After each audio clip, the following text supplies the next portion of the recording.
Once upon a time, nestled deep in a sun-dappled forest, lived a little squirrel named Squeaky. Squeaky was just like all the other squirrels, with a fluffy tail, twitchy whiskers, and a love for acorns, but Squeaky had a big, secret dream. More than anything, he wanted to fly. He would watch the birds soaring high above the trees, their wings catching the wind as they danced in the sky.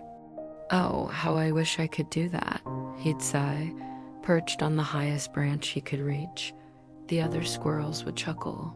"Squirrels don't fly, Squeaky," said Barnaby, an older, wiser squirrel. "We climb, we leap, and we gather nuts. That's what we do." But Squeaky wasn't so sure. One sunny afternoon, while scampering through a meadow, he found something unusual. It was a large, brightly colored maple leaf, bigger than any he had ever seen. It was shaped almost like a wing. An idea sparked in Squeaky's mind, a brilliant, wobbly, wonderful idea.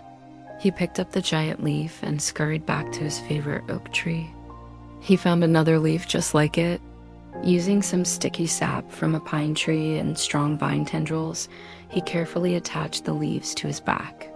They looked a bit silly, and they flapped awkwardly when he twitched, but to Squeaky, they were perfect.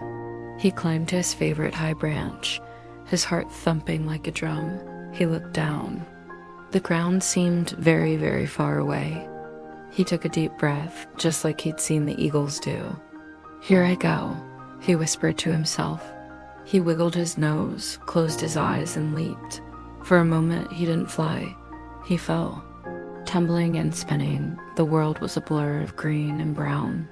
But then, something amazing happened. The wind caught under his maple leaf wings. He wasn't soaring like an eagle, not at all.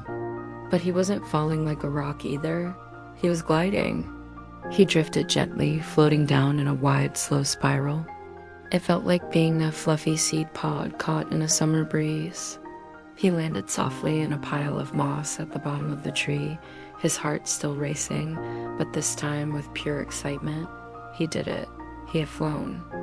Barnaby and the other squirrels, who had been watching with wide eyes, scurried down to him. "Squeaky, are you all right?" Barnaby asked, checking him over. "I'm better than all right." Squeaky chirped, his eyes sparkling. "I flew, well, I glided, but was flying to me." From that day on, Squeaky became the official glider of the forest. He couldn't soar with the eagles, but he could glide from tree to tree, delivering messages and finding the best berries on the highest, hardest-to-reach branches.